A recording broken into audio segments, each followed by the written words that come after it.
Muy buena tarde, jóvenes. Bienvenidos a la clase del curso de Legislación Ambiental Internacional.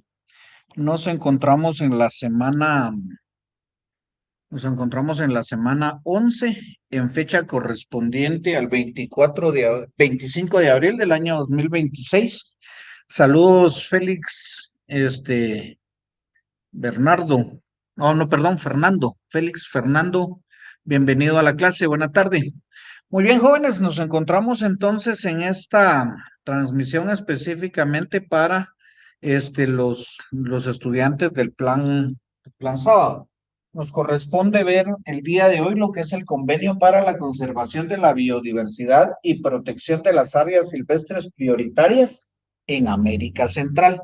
Entonces, al igual que el convenio que vimos hace 8 días, este es un convenio que tiene que ver con, digamos, con un ámbito de aplicación regional. Este es específicamente para la región centroamericana. En ese contexto, es importante mencionarles, pues, de que, digamos, aquí hay ciertos datos, ciertos aspectos muy importantes y sobre todo para el ámbito de la región centroamericana. Entonces, en ese contexto, pues, como ya es parte de la metodología del curso, vamos a ver un video, ¿verdad? Ese video, pues, esencialmente nos va a mostrar por qué es importante el modelo de áreas protegidas en el concepto, digamos, de conservación de diversidad biológica. Entonces, vamos a ver este video en algún momento, como ya es parte, digamos, de la metodología que utilizamos. Yo lo dejo correr unos segundos y ustedes me indican si todo está bien, si se escucha bien, para podérselos ya dejar sonando de forma definitiva. Mi trabajo es fácil porque uso Clica. Así es como llevo el control de todas mis tareas. Empiezo vaciando todo.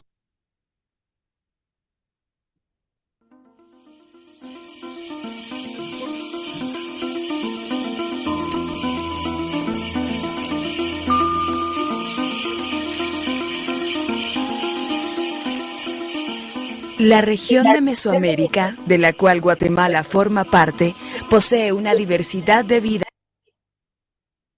No sé si se escucha, jóvenes. Osvaldo, bienvenido, dice que se escucha. Excelente, Osvaldo. Va, muchas gracias, muy amable. Entonces vamos a dejar corriendo el video. Yo voy a quitar mi cámara para que no, digamos, en algún momento ralentice el video. Bueno, comentamos al final del video, entonces, jóvenes. La región de Mesoamérica, de la cual Guatemala forma parte, posee una diversidad de vida tan amplia que se le conoce como megadiversa. La flora, fauna y los ecosistemas que la conforman son el resultado de los procesos que han ocurrido en la Tierra a lo largo de millones de años. Una de las razones principales de la megadiversidad que podemos encontrar en Guatemala tiene que ver con su ubicación. Esta privilegiada posición permitió el tráfico y la interacción de especies provenientes del norte y el sur del continente, dando lugar a que en un territorio relativamente pequeño llegara a existir una enorme variedad de plantas y animales. En total, se han identificado 14 zonas de vida, que representan más de la tercera parte de las que existen en el mundo. Para referirnos a todas las formas de vida que existen en el planeta, se utiliza el término biodiversidad o diversidad biológica, y gracias a ella es posible nuestra propia existencia.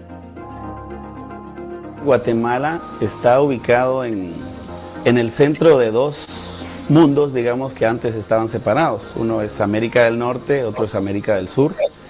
Y Centroamérica surge de efectos de volcanes, de erupciones de volcanes que emergieron del mar, y lo que hizo Centroamérica al final fue unir el mundo del sur con el mundo del norte. Y bueno, de esa cuenta es que en Guatemala se juntaron especies de Norteamérica y de Suramérica.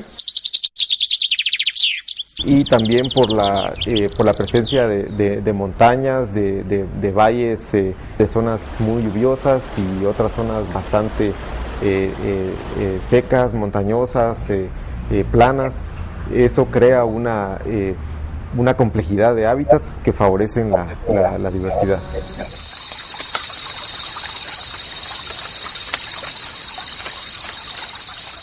En Guatemala contamos con la presencia de miles de especies de flora y fauna. Cada una de ellas forma parte importante del patrimonio natural de nuestra nación. Actualmente se conocen 192 especies de mamíferos, 720 especies de aves, 243 especies de reptiles y 143 especies de anfibios. En cuanto a las aves, es importante mencionar que en las áreas protegidas del departamento de Izabal se pueden observar más de 350 especies locales y migratorias, convirtiendo a este territorio en un santuario mundial de aves. Los ecosistemas acuáticos son una parte valiosa de la diversidad biológica. En los ríos, lagos y en las dos costas marinas se concentra una gran cantidad de especies. Los peces y los crustáceos generan ingresos económicos que benefician a más de 150,000 familias guatemaltecas, aunque en general se conoce la necesidad de incrementar las investigaciones vinculadas a biodiversidad acuática. Algunas condiciones como las variaciones de altitud, el clima y su geografía le otorgan a Guatemala una variedad extraordinaria de flora. A la fecha se han identificado 10.317 especies de flora, de las cuales 538 son endémicas, es decir, que únicamente se encuentran en nuestro país. En la 9ª Conferencia de las Partes que se celebró en el año 2008 en Bonn, Alemania, fueron en el lanzamiento de la iniciativa mundial LiveWeb alemana. Fueron invitados únicamente 4 países a participar y ser ponentes sobre el tema de diversidad biológica, por su importancia biológica y en Guatemala principalmente, por su importancia con la interrelación con la cultura. Entonces Guatemala fue uno de estos 4 países. Entonces eso que nos dice a nosotros, somos un país reconocido internacionalmente de alto valor natural, de alto valor en biodiversidad, pero tristemente nosotros como guatemaltecos no nos damos cuenta de esto.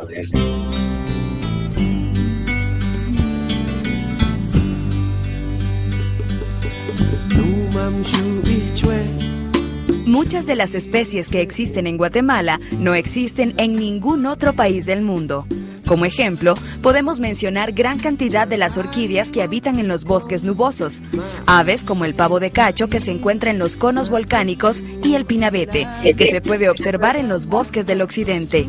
Entre las regiones con mayor endemismo están la Sierra de los Cuchumatanes, la Reserva de Biosfera Sierra de las Minas y la cadena volcánica. Como estos, existen muchos otros casos de especies endémicas a lo largo del territorio nacional.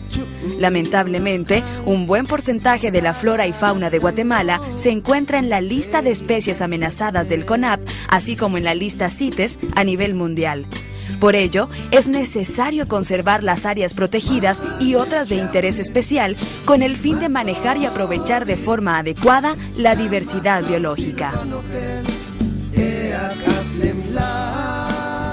En primer lugar, cuando hablamos de especies endémicas, tenemos que pensar en lugares que ecológicamente están separadas uno de otros, lugares montañosos, con diferentes tipos de clima a través de un gradiente. Y si pensamos de esa manera, podemos pensar de que los lugares más importantes de Guatemala donde hay endemismos podría ser la Sierra de las Minas. Y como se dan cuenta, pues la Sierra de las Minas tiene un gradiente desde la parte baja de lo que es el río Motagua hasta la parte más alta de lo que es la Sierra de las Minas, y luego pasamos del otro lado al río Polochic, donde hay otro clima diferente. Entonces estamos viendo diferentes altitudes, diferentes climas, y entonces ahí es donde hay una gran cantidad de especies endémicas. Otra parte interesante es lo que son los cuchumatanes, que otra vez te presenta lo mismo, gradientes altitudinales, diferentes clases de clima, diferentes tipos de vegetación, y también le podría ser diferentes culturas humanas que están asociadas con eso. Otro ejemplo que no podría dejar por un lado, que es una especie endémica es el maíz silvestre. El maíz silvestre que está en el área de los Huistlas, que es el Sea maíz subespecie huehuetenanguensis, que es el ancestro silvestre más directo del maíz, es que le dio origen al maíz. Los mayas a partir de él lo domesticaron y crearon el maíz. Y está exclusivamente en un área sumamente relativa de San Antonio Huistla, Santa Ana Huistla y Jacaltenango. Creo que serían los más importantes en este momento de importancia desde el punto de vista de seguridad nutricional. Guatemala es uno de los 8 centros de origen y diversidad mundial de plantas cultivadas. El maíz, chile, frijol, tabaco, camote y cacao son algunos de los cultivos propios de la región. En la actualidad, la importancia de esto se ha extendido más allá de nuestras fronteras y se han llegado a convertir en elementos básicos que se encuentran presentes en la mesa de millones de personas alrededor del mundo. Es importante mencionar que se ha comprobado que las especies nativas del país tienen un contenido nutricional más alto, por lo que es indispensable conocer y aprovechar los beneficios de nuestra diversidad para garantizar la seguridad alimentaria de la población. Un caso interesante es el del frijol piloy. Este solamente se encuentra en nuestro país de forma silvestre, lo que demuestra que Guatemala es el centro de origen de esta especie. Bueno, yo creo que es un legado que nos ha dejado nuestros antepasados, ¿verdad? Yo creo que tenemos la obligación de mantenerlos y que son recursos tan buenos que no los tiene casi ningún país como lo tenemos nosotros. Es una diversidad tan grande de platillos que tenemos, nutritivos, de alta proteína, deliciosos al paladar, que no tenemos nada que envidiarle a otros lugares. Cerca del 53% de nuestras poblaciones son pobres y la mitad de esa población vive en extrema pobreza. Sin embargo, tenemos los bosques que son fuente de riqueza y de vida para esas poblaciones. Dentro de esos bosques, dentro de esos espacios llenos de biodiversidad, hay muchas respuestas a los problemas de salud de nuestra población, de alimento. También hay una riqueza forestal sorprendente. También proveen de materiales de construcción, proveen de una serie de especies ornamentales. O sea, podríamos decir que día a día nuestras comunidades están utilizando y dependiendo de la biodiversidad para su sobrevivencia, para el desarrollo local, para poder vivir mejor y de una u otra manera están aportando a la economía del país y al beneficio de nuestra sociedad. En el caso de plantas, pues realmente es algo muy importante. El patrimonio nacional de lo que es Flora de Guatemala, que incluye más de 10.000 especies, pues es algo realmente de los cuales nos tendríamos que sentir orgullosos, pero tenemos que conocerlo para poder saber qué es lo que tenemos y cómo conservarlo. Primero que nada hay que documentarlo, documentar qué especies. Sabemos que hay una lista ya a través de las publicaciones de las especies que tenemos. El problema es que muchos de los estudios iniciales, como les digo, empezaron en 1947 y terminaron en 1967 con la flora de Guatemala. No sabemos realmente cuántas de las especies de flora se han perdido, porque a pesar de que para 1977 ya se tenía la publicación de Flora de Guatemala, después de ella se han encontrado un sinnúmero de especies y todo indica que todavía hay mucho más por conocer. Guatemala está conformado por 4 pueblos: los mayas, los xincas, los garífunas y los mestizos o ladinos. Cada uno tiene su propia visión del mundo y de manera muy particular han llegado a forjar una serie de valores que condicionan su relación con la naturaleza. La diversidad cultural de Guatemala se expresa, entre muchas otras cosas, con los 24 idiomas que se suman a nuestro idioma oficial. Los conocimientos y prácticas de los pueblos indígenas se han transmitido de generación en generación durante cientos de años y son reconocidos como un elemento valioso para la conservación de la biodiversidad. El maíz es algo que nos hace propia a nosotros, uno que nos viene para el sostén de nuestra vida diaria y todo nuestro ser, o todo Guatemala, pues, y por lo tanto, cada vez que cosechamos, guardamos nuestras semillas así para que próximos tiempos sí las podemos producir nuevamente. Realmente la región Huista cuenta con una gran biodiversidad, como de plantas medicinales, hierbas alimenticias, semillas inclusive de algunas hortalizas y la semilla del maíz. Yo sí estoy seguro de que el origen del maíz pues es de aquí, de la región Huista, y que salió de una planta llamada milpa de rayo. Yo pienso de que lo que más queremos es que a través del tiempo todas estas semillas se vayan rescatando, que no se pierdan, sino que se mantengan, enseñándole al agricultor, como yo le decía, que le dé un buen manejo y que las conserve, porque hasta los grandes analistas dicen que el día en que se acaben las semillas, ese día se terminará también la vida. Entonces, esa parte de la biodiversidad lo sentimos nosotros, como bien lo dice un abuelo, que es que la naturaleza no nos pertenece, sino que nosotros formamos parte de la naturaleza. Entonces, de esta manera equilibramos la biodiversidad en no la destrucción, sino que es mío, sino que más bien cómo proteger, porque si nosotros destruimos lo que tenemos a nuestro alrededor, nosotros mismos también nos destruimos. Entonces, es esa relación que los abuelos y las abuelas nos han enseñado y lo traducimos a través de las prácticas, a través de los animales, a través de las plantas, a través de las piedras, de las hormigas, de los pájaros, que tienen que ver mucho con la vida de cada uno de nosotros como pueblos indígenas.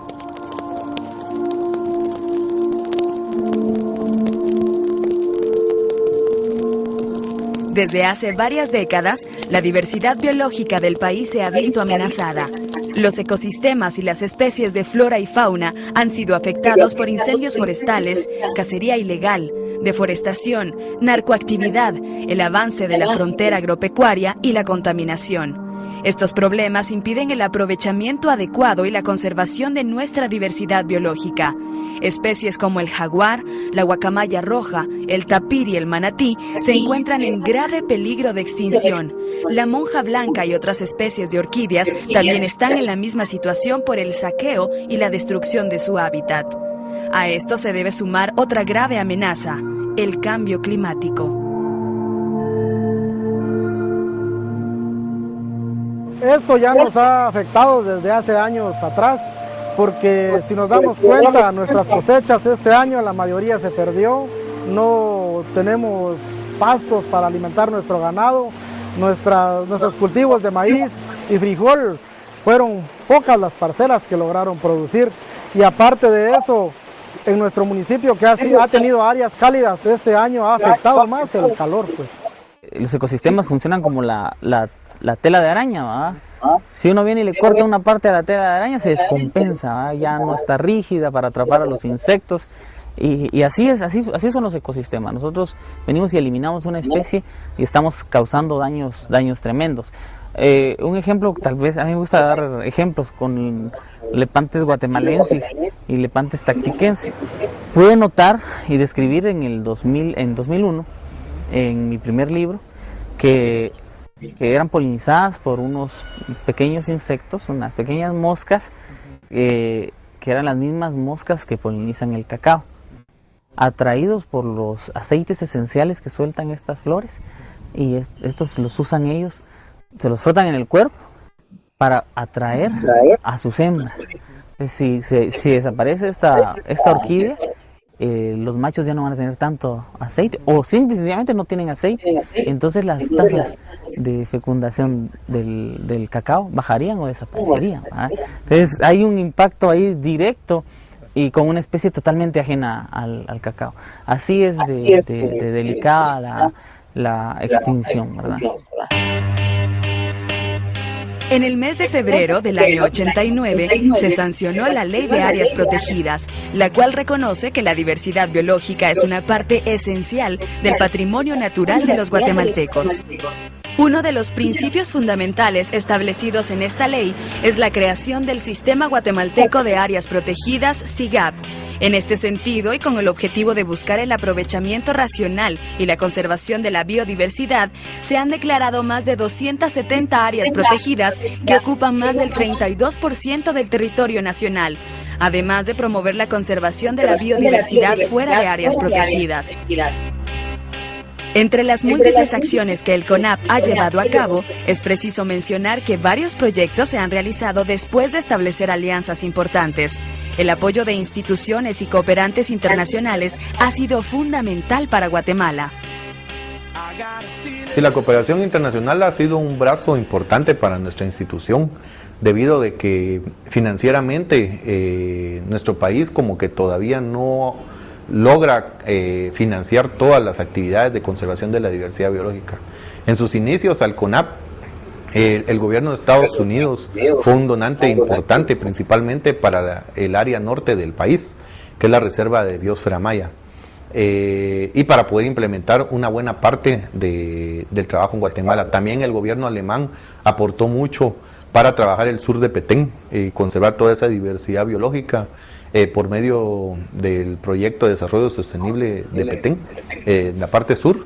Luego, en los últimos años, el gobierno de los Países Bajos, más conocido como Holanda, ha venido a dar un aporte significativo para conservar el área del nororiente, conocido como la región de conservación Sarstún-Motagua, por medio del proyecto JADI, y también ha venido a fortalecer y a trabajar en el fortalecimiento institucional de CONAP, un proyecto que nosotros llevamos fuertemente y es más conocido como el proyecto de Holanda. La participación de la sociedad civil es indispensable en cualquier proceso que busque el aprovechamiento de la diversidad biológica. La organización de las comunidades ubicadas en sitios de interés de conservación son importantes para lograr acuerdos que puedan favorecer la distribución equitativa de los bienes y servicios derivados de la biodiversidad. En los últimos años, muchos guatemaltecos han empezado a valorar aún más el patrimonio natural del país. En ese sentido, se han creado parques regionales municipales en común acuerdo entre comunidades y autoridades municipales. Los propietarios de áreas de interés para preservación también han iniciado acciones para mejorar y conservar la diversidad biológica, creando para ello reservas naturales privadas.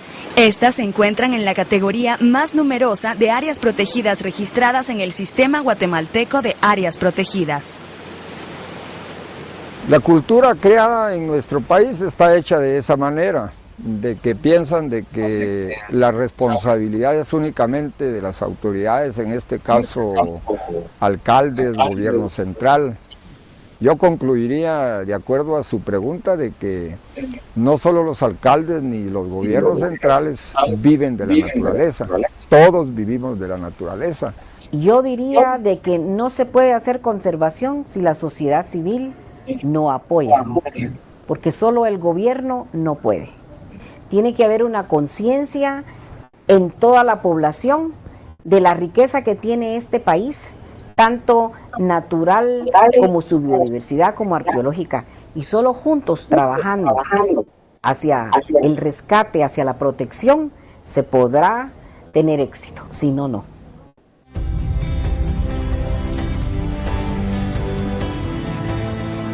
Conservar y administrar la diversidad biológica no es una tarea fácil, pero con el apoyo de las instituciones, autoridades locales y de la población, se pueden aprovechar los beneficios sociales, ambientales y económicos que nos brinda. La diversidad biológica y la diversidad cultural le dan a nuestro país una ventaja incalculable que debemos aprovechar, promoviendo acciones que permitan el desarrollo sin comprometer el futuro de las nuevas generaciones. La diversidad biológica brinda una oportunidad para minimizar el impacto de problemas que se viven en todo el mundo, como el cambio climático y la falta de seguridad alimentaria. Además de proporcionar belleza al paisaje, nos provee de alimentos, medicina, materia prima para miles de productos. Promueve también el turismo, la educación y la investigación. La diversidad biológica es la base que determina el desarrollo de una nación y es por eso que es fundamental la participación de la población para lograr que en Guatemala y en el mundo exista biodiversidad para siempre. El Consejo Nacional de Áreas Protegidas tiene por ley la responsabilidad de administrar la diversidad biológica de este país. Esa es una misión gigantesca que definitivamente nosotros no podemos cumplir solos. Y por eso invitamos a la población a que piense y se concientice de la importancia que tiene la biodiversidad para el mismo desarrollo de nuestra población y de nuestra gente. Es por esta razón que la mayor fuerza para la gestión de la biodiversidad radica en cada uno de esos grupos sociales organizados, en cada uno de nosotros que de una u otra manera estamos haciendo uso de esa biodiversidad.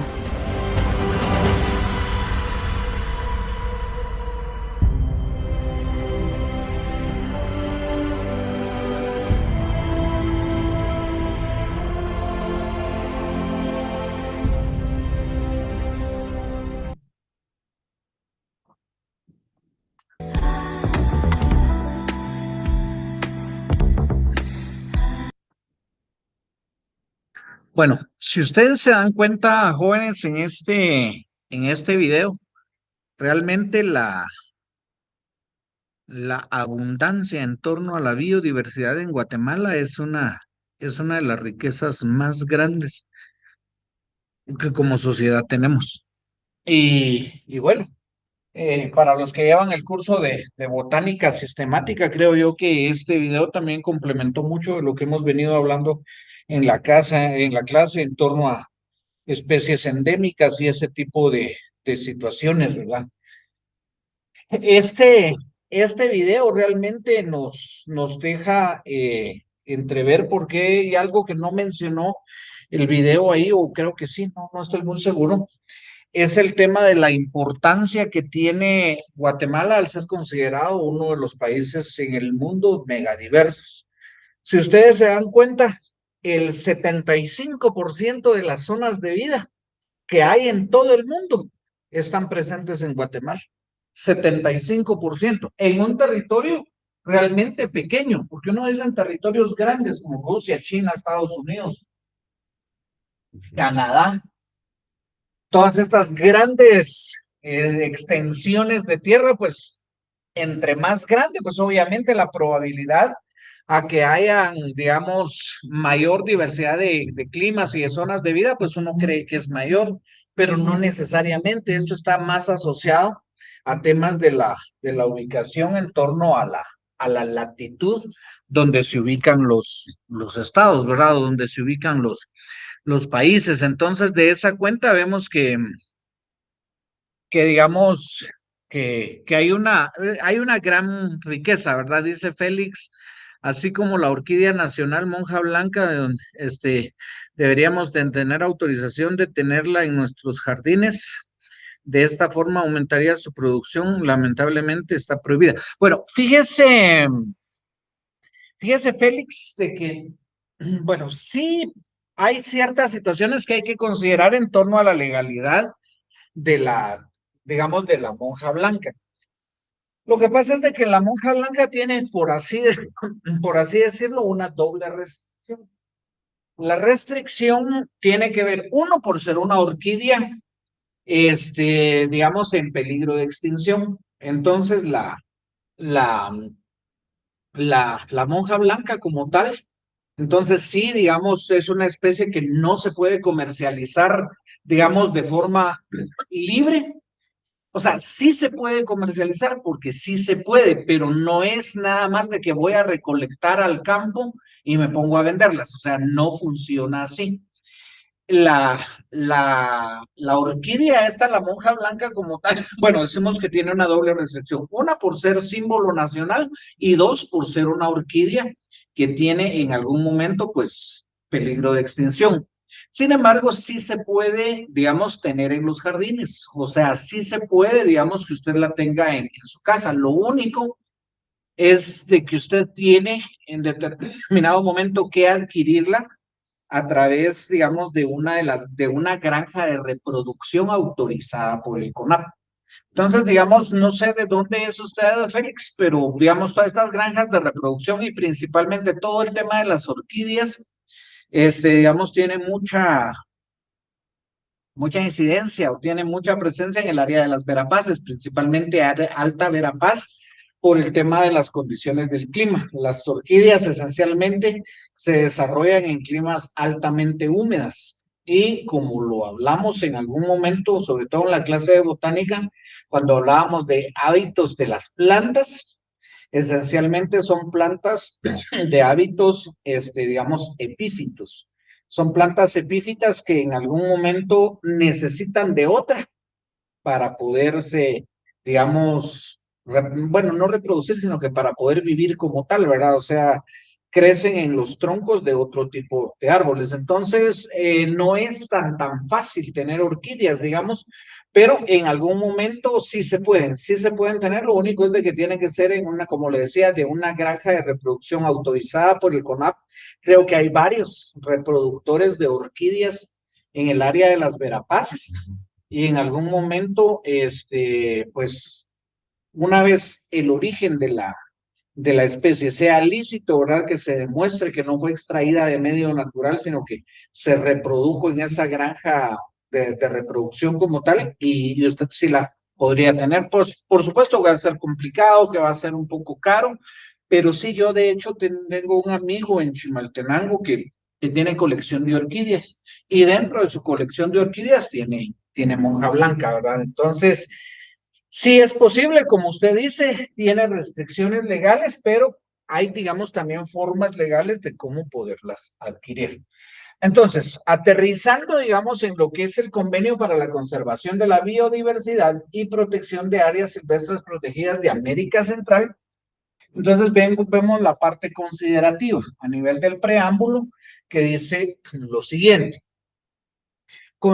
Los presidentes de las repúblicas de, digamos, Costa Rica, El Salvador, Guatemala, Honduras, Nicaragua y Panamá, vean esto, en esta convención ya Panamá, digamos, aparece, digamos, aparece como parte de los países de América Central. Permítame algunas preguntas.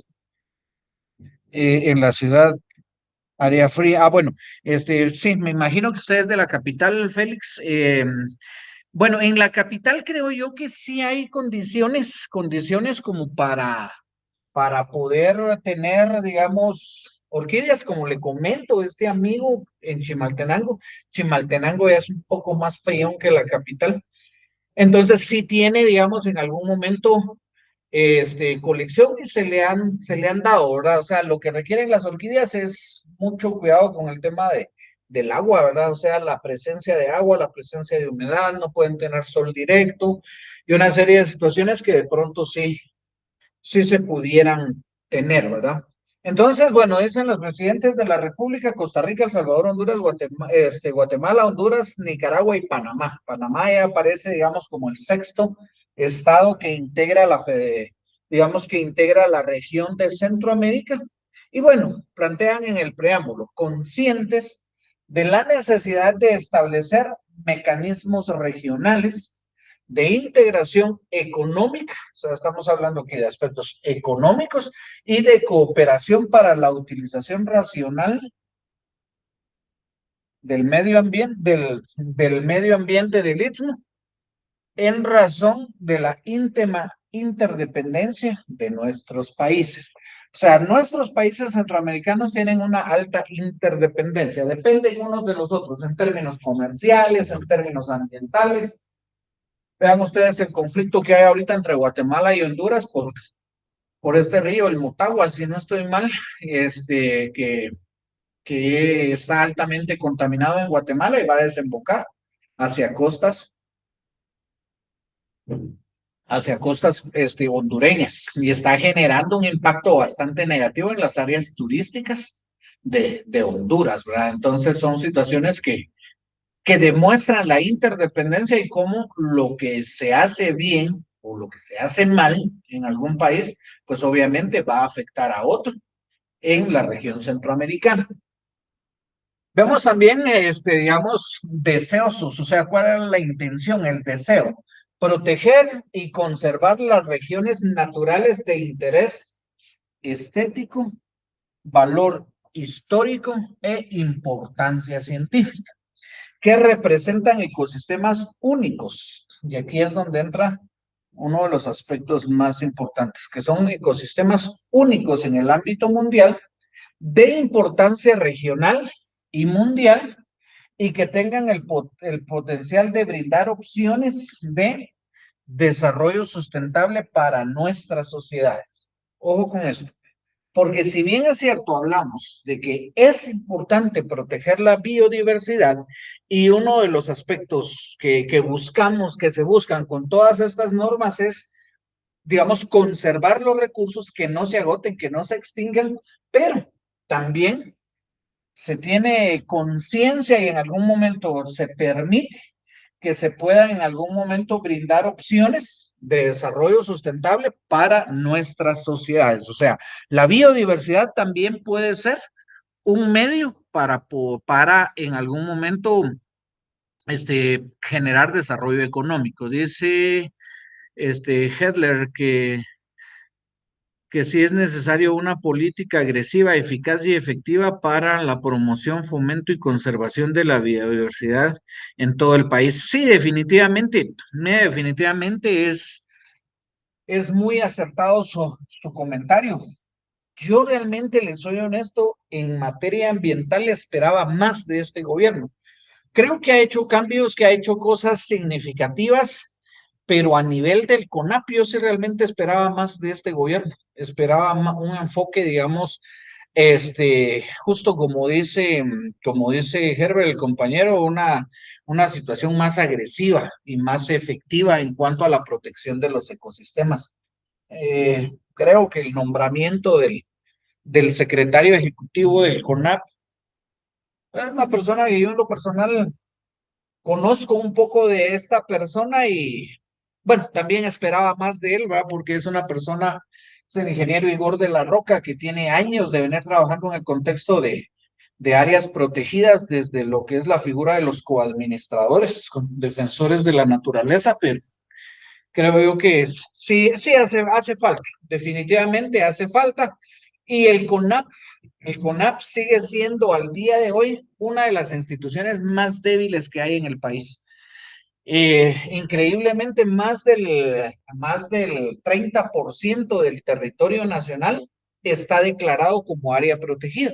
Y en consecuencia se requeriría, digamos, que el nivel de inversión en actividades de control, de vigilancia, de regulación, de todo ese tipo de situaciones fuera de pronto más eficiente, pero el CONAP tiene un presupuesto muy limitado, tiene una cantidad, digamos, una alta rotación de personal, hay mucha rotación de personal en el CONAP, y creo yo que en determinado momento hay cierto sector del país que no le conviene que en Guatemala exista una institución sólida, una institución que realmente digamos, que se preocupe por el desarrollo de las áreas protegidas en Guatemala. Las áreas en el Petén sigue avanzando el tema de la palma africana y ese tipo de situaciones que en determinado momento están degradando fuertemente nuestros ecosistemas. Dice Freddy Baldomero, ¿cierto? Pero lastimosamente el medio ambiente no le ponen mucha importancia. Sí, de veras que, y por eso les digo, yo esperaba más de este gobierno, porque este gobierno sí, digamos, se suponía que tenía esa visión de entrarle a los problemas estructurales del país, y el tema ambiental es un tema que sí hay que entrarle, ¿verdad? Pero creo que también han habido avances, no podemos decir que todo es negativo, y en la medida que no se permite que sigan gobiernos de la política tradicional en nuestro país como los que históricamente han existido, creo que podemos ir cambiando en materia ambiental. Tal vez este gobierno, como les digo, no hizo lo que muchos esperábamos en el tema ambiental, pero por lo menos pues hay algunas bases con las que se puede continuar trabajando. Entonces, bueno, esa es la parte del preámbulo en esta convención. También continuando con el preámbulo, dicen afirmando que la conservación de la biodiversidad es un asunto que concierne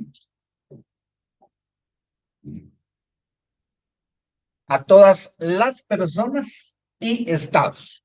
O sea, no es algo que solo le tenga que una situación que solo dejemos en las manos del gobierno. Por supuesto que es el gobierno el responsable de administrar los recursos económicos del Estado. Y en ese sentido, pues sí, es responsabilidad de los gobiernos asignarle los recursos necesarios al tema del ambiente, ¿verdad? Pero en algún momento esta situación dice concierne a todas las personas, cada uno de nosotros individual y estados, a los países como tal. Entonces, en algún momento la función que como ciudadanos tenemos en exigirle al gobierno que haga lo que tiene que hacer, ese no debemos de perderlo de vista. Y esa es una situación que en algún momento es algo que sí debemos de tener en cuenta. Al final de cuentas, las personas que son electas, las personas que no son electas, pero que son nombradas para ejercer cargos públicos, al final de cuentas están trabajando para el Estado. Y la máxima autoridad en el Estado es la población. Entonces, en algún momento debemos de mantener esa conciencia que como miembros de la asociación tenemos todo el derecho de exigirle a los gobiernos que cumplan con la función para la que fueron electos. Entonces, aquí también vemos, notando que la diversidad biológica ha estado siendo seriamente reducida. Ojo con esto. La diversidad biológica está siendo seriamente reducida y que algunas especies y ecosistemas están amenazados de extinción. Fíjense que aquí estamos hablando de especies en peligro de extinción, pero ya no solo de especies, también hablamos de ecosistemas.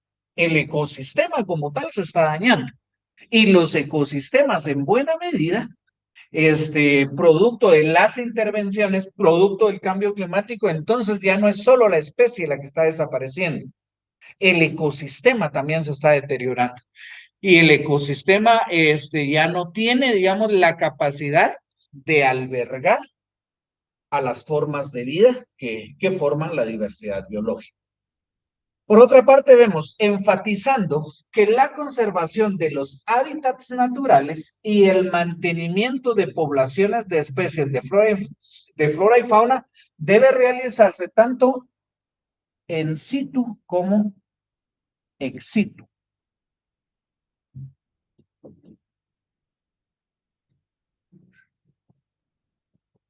Bueno, aquí hay dos términos asociados. En situ se le conoce o también se le conoce como in situ, que eso quiere decir en el lugar, en su ecosistema natural. Ahí deben en algún momento de conservarse las especies, pero también es importante hacer el nivel de conservación ex situ. Y aquí viene un poquito lo que hablábamos hace un momento por el comentario de Félix en relación a que él dice el tema de lo importante que sería conservar digamos, las orquídeas, en el caso de la monja blanca, en nuestros jardines.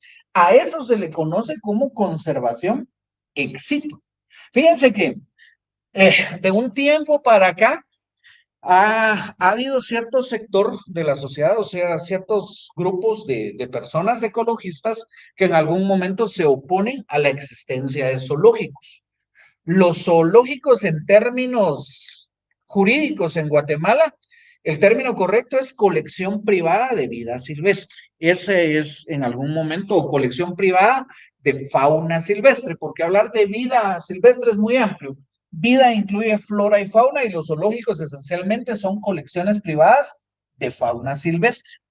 Sin embargo, ustedes se dan cuenta que zoológicos bien manejados, por supuesto, ¿verdad? Porque también hay unos zoológicos que solo pareciera que tienen a los animales ahí acelerándoles la muerte, pero un zoológico bien manejado, una colección de vida silvestre bien manejada, en determinado momento es una forma de conservar las especies ex situ. Lo ideal posiblemente no es, pero sí es una forma de conservar las especies y sobre todo de conservar germoplasma, es decir, esa variabilidad genética que hay dentro de las especies y que en algún momento puedas, digamos, servir para cruzar entre especies de distintos lugares para conservar, digamos, en buena medida la especie como tal. Entonces, esas colecciones de vida silvestre, esas granjas de reproducción digamos, de flora,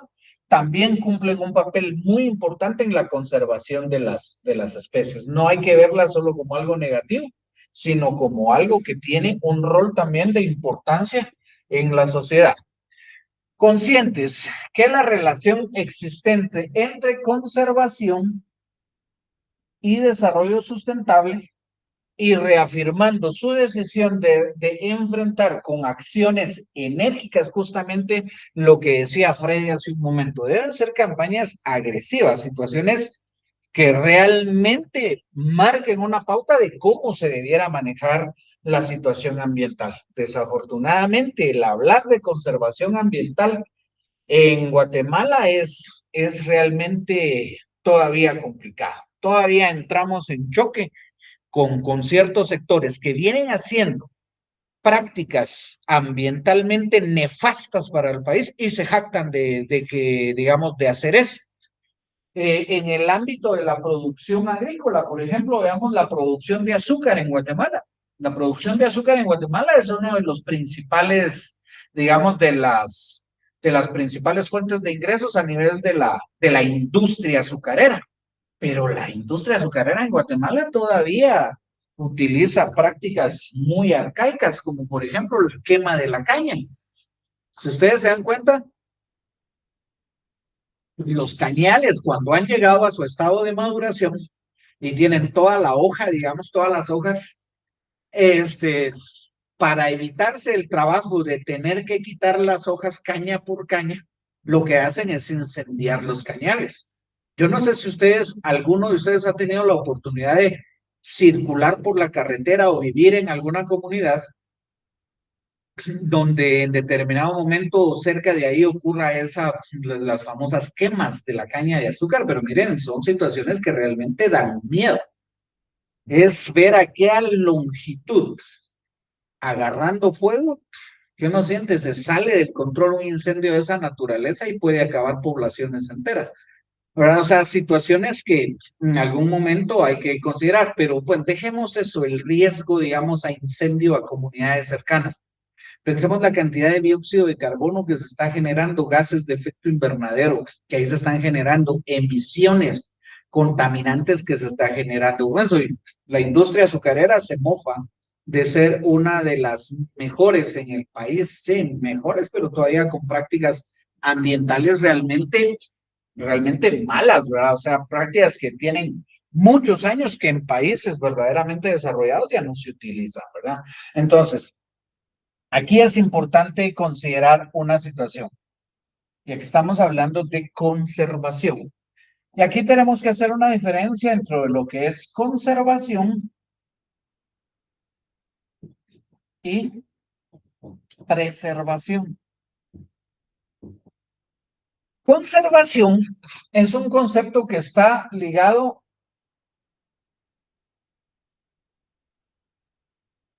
a algo que se denomina uso racional.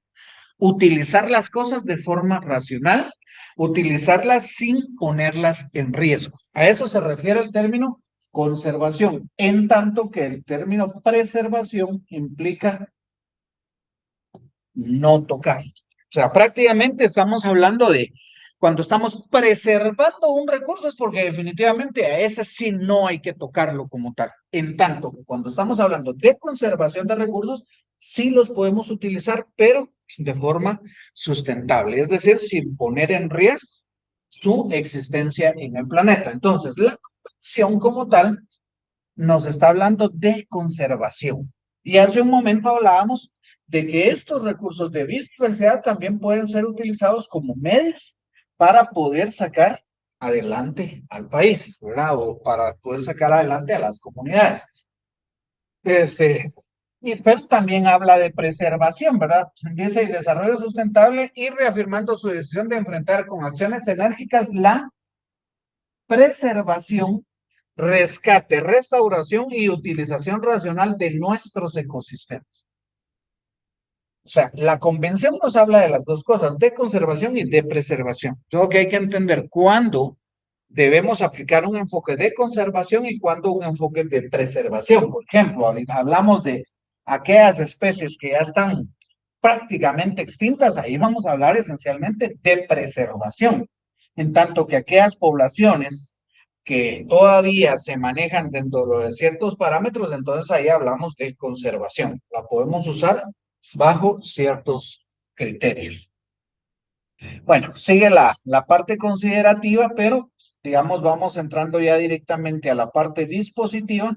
Y en la parte dispositiva dice lo siguiente. Principios elementales, artículo 1, objetivo. El objetivo de este convenio es conservar al máximo posible, ojo con eso, es conservar al máximo posible. No es conservar un poquito, no es conservar ahí a medias, es conservar al máximo posible la diversidad biológica terrestre y costero marina. O sea, cuando hablamos de biodiversidad, no solo nos estamos refiriendo a los ecosistemas terrestres, también nos estamos refiriendo a los ecosistemas costero marinos, es decir, la vida marina. Afortunadamente, Guatemala pues tiene en buena medida, principalmente a nivel del Pacífico, ¿verdad? A nivel del Pacífico tiene extensas playas donde hay una gran diversidad de vida marina, que pues curiosamente se tienen algunos datos, estos no son específicos para Guatemala, son en el ámbito mundial, pero hasta el día de hoy se estima que más o menos se ha llegado a conocer un 10% de la vida marina, ¿verdad? Solo se conocen 10% de las especies que habitan en los océanos. Me llamó la atención hace muchos años de verdad. Yo era niño, imagínense, ¿va? Entonces, una entrevista que le hicieron a una candidata a Miss Universo. Pero lo curioso de esta candidata a Miss Universo era que ella era bióloga marina. Creo que era candidata de Venezuela o no sé de qué país de Sudamérica. Y ella hacía un comentario en torno a que tanto Rusia como Estados Unidos, en el albor, digamos, de esa situación de la Guerra Fría, que estaban gastando miles de millones de dólares por explorar el espacio. Y que pues de pronto no era malo explorar el espacio, pero que nos estábamos preocupando por desengañarnos si hay otras formas de vida en el espacio cuando teniendo la biología marina no la llegábamos a conocer en su dimensión y en toda la proporción que se estima que pueda existir, ¿verdad? Un análisis que creo yo que tiene mucha lógica, ¿verdad? Entonces, este convenio incluye las formas de vida en el ámbito terrestre, pero también en el ámbito marino costero, ¿verdad? Artículo 2. Los estados firmantes de este convenio reafirman su derecho soberano. No estamos hablando del derecho soberano, son las decisiones propias que se supone que cada país debe tomar sin la injerencia de algún gobierno extranjero, pero eso sabemos que en la práctica no es del todo así. De conservar y aprovechar sus propios recursos biológicos de acuerdo a sus propias políticas y reglamentaciones en función de conservar y usar sosteniblemente en función social sus recursos biológicos. En función social. Y aquí hay un dato muy importante, porque la convención prioriza la función social. Es decir, que es importante usar y conservar o usar sosteniblemente los recursos en función de un enfoque social. de sacar adelante económica o ambientalmente o proveer condiciones adecuadas desde el ámbito ambiental a la mayoría de la población, no a un cierto sector en particular. Y el inciso B, asegurar que las actividades dentro de sus jurisdicciones o control no causen daños a la biodiversidad biológica en sus estados o en áreas que se limitan a su jurisdicción nacional. Y aquí hay un dato muy importante. Fíjense que cuando hablamos de esto, dice asegurar que las actividades dentro de sus jurisdicciones o control no causen daños a la diversidad biológica. Aquí, esencialmente, estamos hablando de lo que es el impacto ambiental. Y digamos, yo soy consultor ambiental, digamos, yo, pues, parte de lo que voy haciendo dentro de mis actividades personales es, digamos, la elaboración de instrumentos ambientales. Y dentro de los instrumentos ambientales, el componente de diversidad biológica es sumamente mínimo. Es realmente mínimo, o sea, en los instrumentos ambientales, que más que se evalúa que la producción de ruido, que la producción, incluso hasta es, a veces hasta es más importante el impacto vial que pueda generar una actividad económica, pero, o una actividad productiva, pero realmente el impacto a la biodiversidad se evalúa muy poco dentro de los instrumentos ambientales y es uno de los compromisos que tiene Guatemala en el artículo 2, inciso B, de esta convención, porque dice que en algún momento hay que asegurar, no dice gestionar, no dice haga lo que pueda, está diciendo asegure, asegurar que las actividades dentro de su jurisdicción o control no causen daños a la diversidad biológica de sus estados o áreas que limitan en su jurisdicción nacional. O sea, una tarea muy pendiente todavía en el ámbito guatemalteco. Luego de eso, vemos, digamos, lo que es la conservación de la biodiversidad en hábitats o aguas fronterizas. Conservación de la biodiversidad de hábitats o aguas fronterizas requiere la voluntad de todos y la cooperación externa, regional y global en adición a los esfuerzos nacionales, en adición a los esfuerzos nacionales que desarrollan, por lo que se invita a la comunidad internacional a participar técnica y financieramente en nuestro esfuerzo. Entonces, este artículo 3 esencialmente es lo que abre la puerta para la cooperación internacional. Abre la puerta para que en algún momento los países vecinos, más allá de los que suscriben este convenio, más allá de los que integran la región centroamericana, prácticamente, o sea, se está hablando de solicitar la cooperación internacional a otros países. Artículo 4. Los requerimientos elementales para la conservación de los recursos biológicos son la conservación in situ de ecosistemas y hábitats naturales y las medidas ex situ que se puedan desarrollar en cada país que origen de dichos recursos, de cada país que origen de dichos recursos. O sea, dos temas. Ya hablamos de la conservación in situ, que esa es la más importante, el tema de restauración ecológica, de devolver los ecosistemas hacia su estado natural, propiciar la menor cantidad de intervención posible, ¿verdad? Esos datos son muy necesarios. O, perdón, esas acciones son muy necesarias, conservar los ecosistemas y hábitats naturales con medidas in situ, o sea, en el lugar, pero cuando estamos hablando en situ o in situ, aquí estamos hablando de la conservación de ecosistemas como tales. En tanto que la conservación ex situ es específicamente para especies. Obviamente, un ecosistema no lo podemos conservar fuera de su lugar, o no podemos recrear un ecosistema en otro lado, ¿verdad? Porque estaríamos recreando un ecosistema dañando otro, ¿verdad? Entonces, la conservación ex situ es específicamente para el tema de las especies. Artículo 5. el valor de la contribución de los recursos biológicos y el mantenimiento de la diversidad biológica al desarrollo económico y social debe ser reconocido y reflejado en los arreglos económicos y financieros entre los países de la región y entre estos y los que cooperen en la conservación y el aprovechamiento.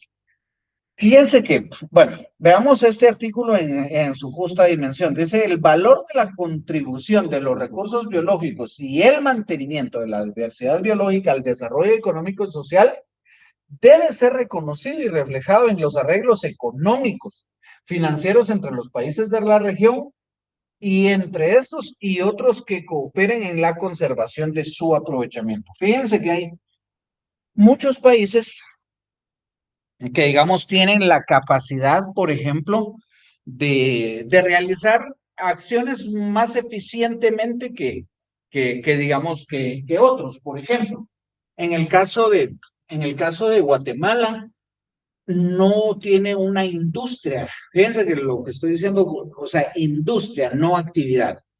Industria pesquera como tal en Guatemala no está muy desarrollada.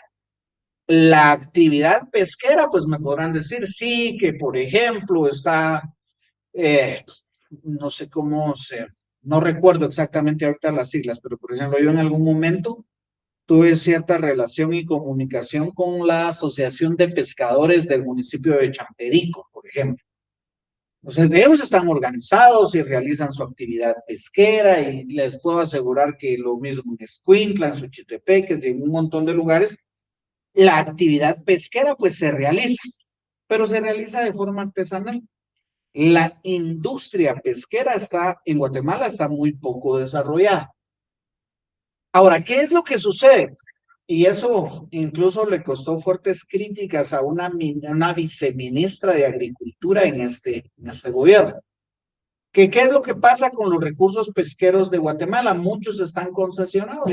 Como ya hemos hablado, el tema de las plataformas y cómo hemos visto pinceladas un poquito de lo que es el derecho marítimo internacional.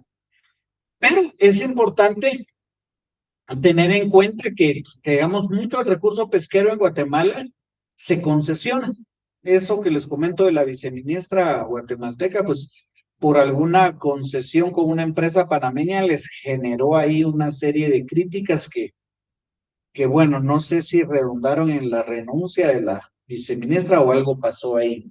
Pero traigo a colación ese ejemplo porque muchas veces se establecen esos convenios con empresas, con esas entidades que vienen a aprovechar los recursos de Guatemala, pero la pregunta es ¿cómo se refleja eso? ¿Qué arreglos económicos hay en torno a eso? Porque se está degradando un recurso natural de un país, se está regenerando, se está compensando con otro tipo de situaciones que en determinado momento ponga en evidencia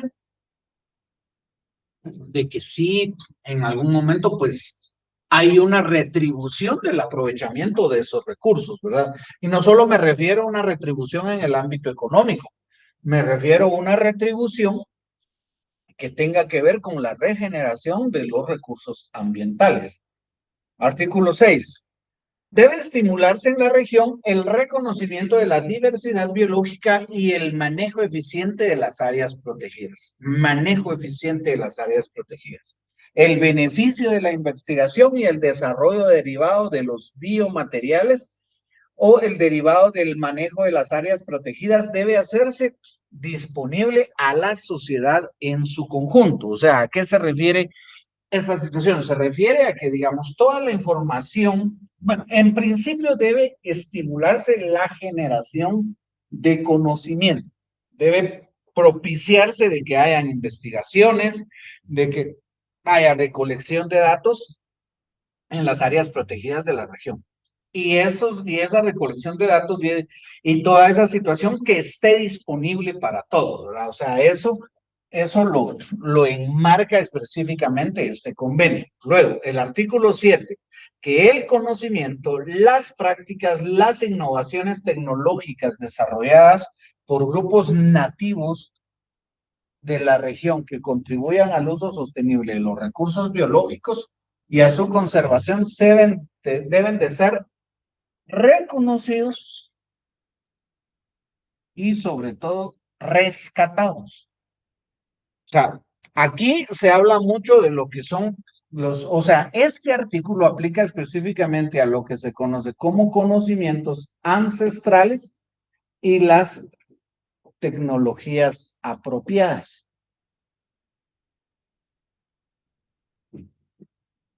Entonces, los conocimientos ancestrales son aquellas formas que tradicionalmente han utilizado las comunidades, los pueblos originarios, de cómo cuidar y de cómo conservar su diversidad biológica. Y en algún momento eso debe ser reconocido, debe valorarse dentro de los países del Istmo Centroamericano, pero más allá de valorarse y de reconocerse, debe rescatarse. O sea, aquellas prácticas que van quedando en el olvido, hay que estimular la forma en que se utilicen nuevamente, de tal forma de que se mantengan, digamos, presentes en las sociedades y que permitan y que coadyuven a la conservación de la diversidad biológica. El artículo 8, el acceso a material genético, aquí especialmente al germoplasma, ¿verdad? El acceso al material genético, sustancias, productos derivados de ellos, la tecnología relacionada y su conservación estará abierto bajo la jurisdicción y control de los estados dentro de convenios mutuos establecidos con organismos reconocidos. O sea, aquí este tema, el material genético. Por ejemplo, no hablamos aquí de especies endémicas, ¿verdad? Porque las especies endémicas, esencialmente, como su nombre lo indica, crecen en un lugar muy específico del planeta. Y eso es lo que las hace únicas, ¿verdad? Entonces ahí no vamos a hablar de intercambio de material genético, pero hablemos, por ejemplo, hablemos, qué sé yo, del jaguar. Hablemos del jaguar como tal. Pensemos qué pasa en aquellos países donde en algún momento las montañas se destruyen, los ecosistemas se destruyen y el hábitat del jaguar se reduce significativamente. Se reduce el hábitat y se reduce el número de individuos como tal. ¿Qué pasaría, por ejemplo, si un país tuviera limitado, digamos, a 10, 15 jaguares, toda su población natural? Eso realmente los pone en una situación muy afectada o muy complicada desde el punto de vista de material genético, porque muy probablemente esas especies sean derivados de ancestros comunes, es decir, de que vengan en algún momento de padres comunes. Y eso, en términos de la naturaleza, no es recomendable. O sea, ustedes van a ver que, por ejemplo, en el caso de los felinos, cuando los machos llegan a cierta edad, son expulsados de la manada, ¿verdad? ¿Y por qué son expulsados de la manada? Porque ellos tienen que irse a otro lado, prácticamente buscar hembras de otras manadas y entonces garantizar la diversidad genética de la especie. Porque si se cruzan, digamos, animales de la misma especie, digamos, aún en los perros, en los gatos, si se cruzan, digamos, animales machos y hembras de las mismas camadas, digamos, se cruzan entre hermanos, hay una degradación genética muy fuerte. Entonces, pensemos de que un país tenga ya reducido su número de individuos y requiere, por ejemplo, Guatemala, que tiene una alta población de jaguares, requiere intercambio de ejemplares, requiere intercambio de material genético. Dice la convención que el acceso al material genético, sustancias, productos derivados de ellos, la tecnología relacionada en su conservación estará abierto bajo la jurisdicción y control de los estados dentro de los convenios mutuos establecidos con organismos reconocidos. O sea, sí se pueden, o sea, más bien es como que un deber de los países como tal irse apoyando si en algún momento se requiriera material genético para mantener las poblaciones. Definiciones. Para el propósito de este convenio regional, los términos más importantes serán usados como los significados siguientes. Bueno, aquí esta convención hasta el artículo 9 nos desarrolla lo que es una especie de glosario. ¿Qué se entiende por área protegida? Ojo con esto porque este concepto Es importante. Área protegida es un área geográfica definida, terrestre o costero marina. O sea, un área protegida es un área terrestre como tal, superficie sobre el suelo, pero un área protegida también puede ser un espacio costero marino, es decir, una porción del océano también puede considerarse como un, una situación, digamos, de área protegida, puede considerarse como área protegida, el cual es designado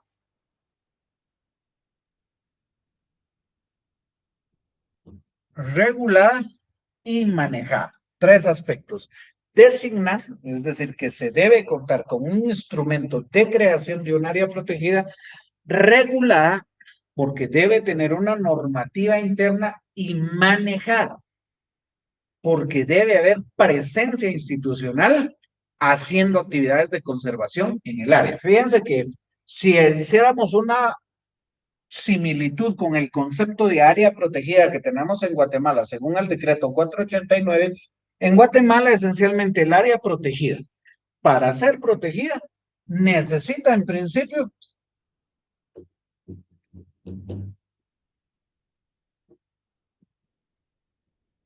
un instrumento jurídico. O sea, a mí me puede gustar mucho el área esta, yo creo que aquí el ecosistema está en un buen nivel de conservación y todo lo que ustedes quieran. Pero si el área protegida no tiene un instrumento jurídico que la declara como protegida, no es protegida. Debe haber un instrumento jurídico. En Guatemala es una ley del Congreso la que declara cierto territorio como área protegida. Es un acuerdo municipal donde una municipalidad, siendo propietaria, digamos, de determinada porción del municipio, de determinada área del municipio, decide manejarla bajo el concepto de área protegida o el reconocimiento de la Secretaría Ejecutiva donde un propietario individual de forma voluntaria decide manejar su terreno como área protegida. Entonces, ese es un instrumento jurídico. Luego de eso necesita un marco normativo, que en Guatemala se llama Plan Maestro.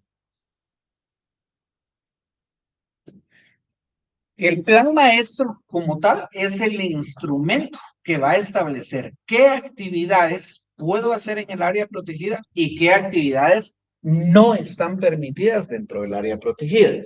Pero si tengo el instrumento de creación, pero no tengo un plan maestro, es tener algo y a la vez no tener nada, ¿verdad? Entonces, al final de cuentas, eso debe ser complementario. Y por último, debe tener un concepto de administración. Justamente lo que dice aquí, debe ser manejado.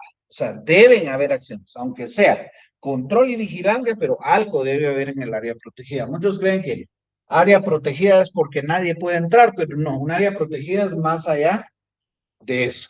Bueno, ese es un concepto, área protegida. Ahora, otro concepto, diversidad o biodiversidad. Biodiversidad o diversidad biológica. Ojo con esto, porque empieza desde un término sumamente importante que dice todas las especies de flora y fauna u otros organismos. Fíjense que en el caso de flora, retomando un poquito las primeras clases del curso de botánica, digamos, para los que lo lleven, hablábamos, pero ¿qué es flora? ¿Qué se considera animal y qué se considera vegetal? Y hay una discusión ahí un poquito amplia, ¿verdad? Pero bueno, tenemos claro, yo creo, el concepto de que flora son principalmente los vegetales, fauna los animales, o flora las plantas, digamos, para ser más técnicos en esto, plantas, animales, y dice u otros organismos. Aquí entra, digamos, todo lo que son los microorganismos y todas las otras formas de vida que hay, ¿no? Entonces aquí es amplio. Esto no solo es flora, es fauna, no solo es flora y fauna, esto también incluye microorganismos, incluye todas las formas de vida. El concepto de biodiversidad prácticamente incluye todas las formas de vida. Digo, su variabilidad genética y los complejos ecológicos. Fíjese que aquí también entra el concepto de complejo ecológico de los cuales forma parte. Y ahí ya se está refiriendo a, digamos, el entorno. Dice Herder por acá, antes de finalizar la clase le encargamos las presentaciones para poderlas estudiar. Correcto, no se preocupe, tiene razón.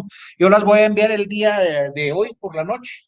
Envío las 5 presentaciones para el examen de... Con ustedes creo que es dentro de 8 o dentro de 15 días. No recuerdo cuándo es el examen de ustedes, pero no se preocupe, yo se las envío el día de hoy por la tarde-noche. Bueno, estamos ahí, digamos, con el concepto de diversidad biológica y con el concepto de conservación. Conservación dice prestación, mantenimiento, restauración, sostenibilidad de los elementos de la biodiversidad. Entonces, cuando hablamos de conservación es, y sobre todo al amparo de lo que establece esta convención habla de sostenibilidad.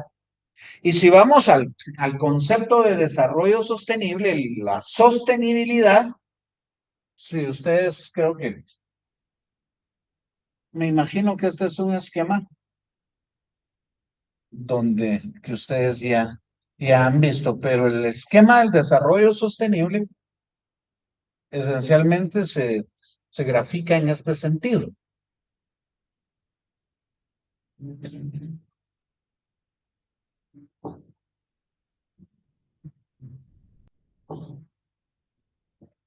Más o menos con la intersección de estos tres círculos. Aquí se habla de que para que algo sea sostenible debe representar un crecimiento económico,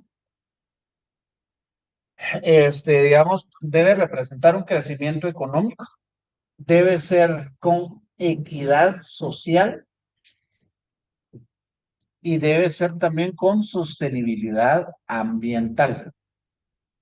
Entonces, hay sostenibilidad solo en el ámbito donde convergen estos tres círculos, donde hay una condición en algún momento económica, social y ambiental adecuada. Entonces, en ese contexto estamos hablando de sostenibilidad. Solo bajo la integración de esos tres elementos vamos a llegar al concepto de sostenibilidad. Entonces, cuando hablamos, esto dice sostenibilidad de los elementos de la biodiversidad. Es decir, que en algún momento, cuando a producto de las actividades económicas o sociales, no ponemos en riesgo los elementos de la biodiversidad. Es decir, que debe ser con cierta regulación, ¿verdad? ¿Qué entendemos por conservación ex situ? Es la conservación de componentes de la diversidad biológica, material genético u organismos. Aquí está la palabra clave. Fuera de su ambiente natural, fuera de su entorno. Ecosistema. ¿Qué es ecosistema? Complejo de comunidades de plantas, animales y microorganismos y ambiente no vivo, interactuando como una unidad ecológica. Entonces, el ecosistema, ese es un concepto muy básico que ya todos manejamos, pero este convenio lo define específicamente para los efectos del mismo. Estamos hablando entonces de esa integración de elementos vivos y no vivos que funcionan como una unidad ecológica. Especie en peligro, especies que están amenazadas o en peligro de extinguirse, la cual no sobrevivirá si los factores causales continúan operando. Entonces, cuando declaramos una especie en peligro de extinción, pues simultáneamente identificamos cuáles son los factores que en determinado momento lo están poniendo en riesgo. La utilización, digamos, en el ámbito de la agricultura, su comercialización, la utilización como fuente de alimento, como una serie de situaciones.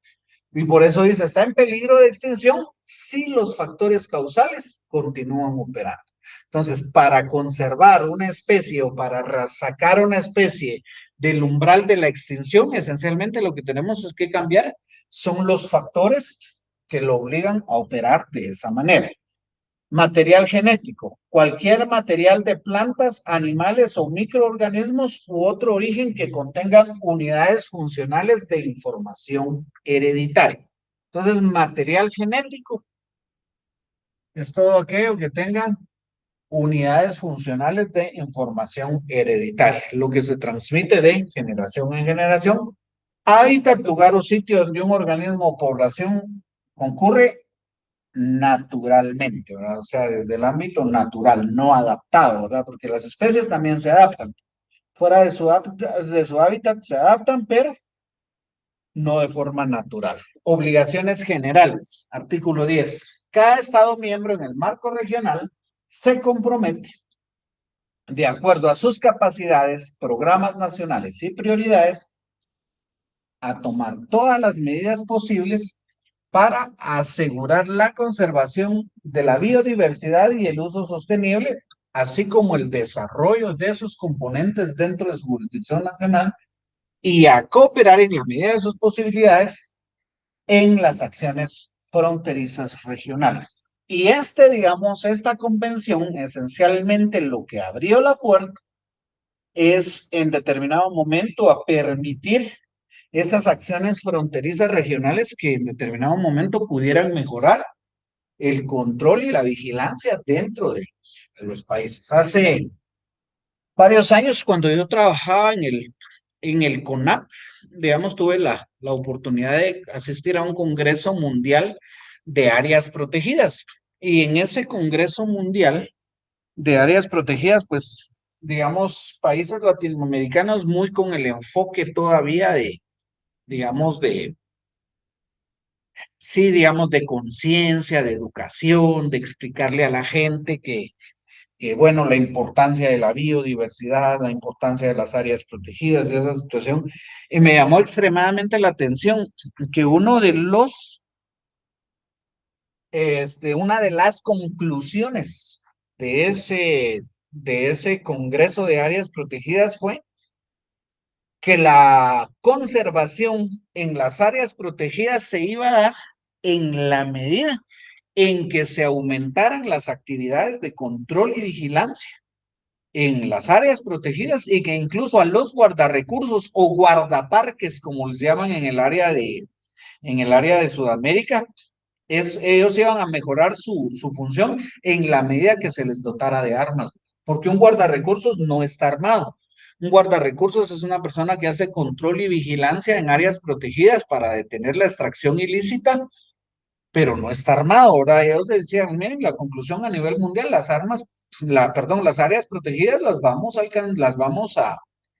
a lograr en algún momento conservar en la medida que tengamos gente armada en determinado, protegiendo las áreas protegidas. Entonces hay países que han tenido que llegar a ese nivel de conclusiones para que en algún momento ser efectivos en el manejo y sobre todo en el tema de los recursos naturales. Yo digo que dejamos la clase del día de hoy por acá porque ya llegamos al tema del tiempo, ¿verdad? Lo importante del día de hoy era que ustedes, bueno, creo que ya en términos generales ustedes conocen la biodiversidad del país, pero que lo vieran a través del video con datos concretos, con datos reales y sobre todo cómo esta convención en el Istmo Centroamericano fortalece, digamos, esas actividades para la conservación de las áreas protegidas.